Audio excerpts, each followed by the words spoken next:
বাংলা সিনেমার বিচিত্র নায়ক সাকিব খান, আমি বলি না এই দেশে বোটকালাই সন্দেশ, অলরেডি একটা বাহিনী তৈরি করেছে। এটা জানা ছিল না, আমার জানা ছিল, আপনারা হয়তো জানতেন না। আমি দেখেছি তার একটা একটু ডিস্টারবেন্স ধরনের, মানে ঠিক আমাদের সোসাইটির সঙ্গে যেন অনেকটা টিনেজ গ্যাং টাইপের, এবং সেই গ্যাংরা বাংলাদেশে এখন কি করে জানেন, বিশেষ করে 5 আগস্টের পর থেকে মব জাস্টিস যেটাকে বলে, এই মব জাস্টিসে তারা খুব সিদ্ধহস্ত হয়ে উঠেছে। বাংলাদেশের বাংলা সিনেমার এই নতুন প্রজন্ম এবং সমসাময়িক প্রজন্মের একেবারে যদি বলেন অফ ট্রেক এবং মেধাবী এবং বাংলাদেশের প্রগতিশীল নতুন ট্রেকের পরিচালক কাজী হায়াতকেও কি তারা একটা মব জাস্টিসে ফেলে দিয়েছেন? এখানে শাকিব খানের ভূমিকা কতটুকু, কি শাকিব খানও কি এটার সঙ্গে জড়িত? এই প্রশ্নগুলো উঠতেই পারে। আপনারা জানেন, সংক্ষেপে হচ্ছে এরকম যে কাজী হায়াতকে সাকিব খানের লোকজন তারা হেনস্থা করেছে, তারা বলেছে সাকিব খানকে এটা করতে হবে সেটা করতে হবে, বিতিকিচ্ছিরি কাণ্ড কারখানা, মানে এগুলো বলার মতো না, এটা এক সাকিবকে দিয়েই সম্ভব। এবং তারা নাম দিয়েছে তাদের সাকিবিয়ান। এই সাকিবিয়ানরা এমন একটা গ্রুপ, যে গ্রুপটাকে আপনি কিশোর গ্যাংয়ের সঙ্গে তুলনা করতে পারবেন না।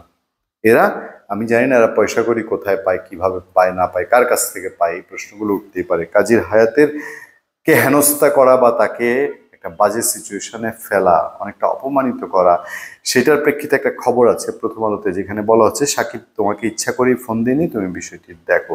কাজী হায়াতের ছেলে কতটা ক্ষোভ ঘৃণা নিয়ে, এবং কথার মধ্যেই সেটা আছে কিনা, তাদের মধ্যে সম্পর্ক ভালো বলা হয়েছে।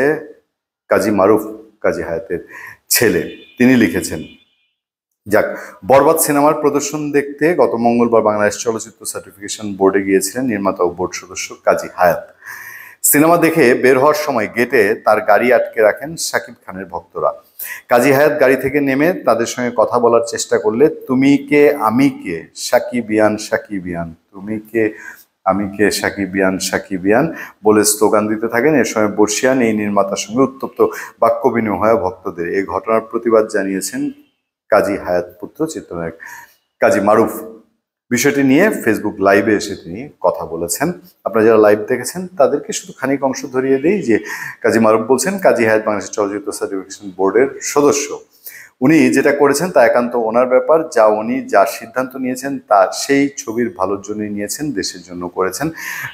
এই বাংলাদেশের চলচ্চিত্র সার্টিফিকেশন বোর্ড গেটে অবস্থান নেওয়া ভক্তদের সঙ্গে উত্তপ্ত বাক্য বিনিময়ের সময় আমার মারুফেরও লোক আছে মন্তব্য করে আরো রোশনারে পড়েন কাজী হায়াত। এমনকি কাজী মারুফের ফেসবুক পেজে কাজী মারুফ বলেছে যে, বাবা বলার চেষ্টা করেছে যে আমিও একসময় সিনেমা করতাম, আমারও ভক্ত আছে। যাই হোক, এটা যেরকম কিছুই হতে পারে। এরকম যখন একজন ছেলে থাকবে, বাবা বিপদে পড়ে বলতেও পারে যে আমার ছেলের লোকজন আছে, শুধু তোমরা সাকিবের লোকজন না। কাজী মারুফ মনে করেন যে নির্মাতাদের দায়বদ্ধতার জায়গা আছে, টাকার জন্য যা খুশি বানানো উচিত নয়, যেটা কাজী হায়াত কখনো করেন না বলেই জানা যায়। আজকে থেকে না, অনেক দীর্ঘ আগে থেকেই কাজী হায়াত সেটা বাংলাদেশে নজর দিয়েছেন। আর শাকিব খান নজর দিয়েছেন টাকার দিকে। একের পর এক স্ক্যান্ডাল, একের পর এক নানান পিকুলিয়ার কাণ্ড কারখানা। কাজী মারুফ বলছেন এখনকার সিনেমা সব ভায়োলেন্সে ভরা, মারামারি কাটাকাটি, এইসবই এখনকার এই যে টিনেজ গ্যাংদের কাছে, কিশোর গ্যাংদের কাছে এইগুলাই, ভায়োলেন্সগুলা, এগুলো তাদের কাছে খুব ভালো লাগে। সুতরাং তারা শাকিবের ভক্ত। আর একটু যারা কাহিনী নির্ভর, ভদ্রস্থ গল্প নির্ভর সিনেমা দেখতে চান, তারা এই সাকিবিয়ান থেকে পারলে দূরে থাকেন, নিজেদের মান সম্মান বাঁচিয়ে। ধন্যবাদ সবাইকে, ভালো থাকবেন, সুস্থ থাকবেন। সত্য, করোনা এবং সহনশীলতার সাথে আপনার সাথে আমি আতিক রহমান পূর্ণিয়া।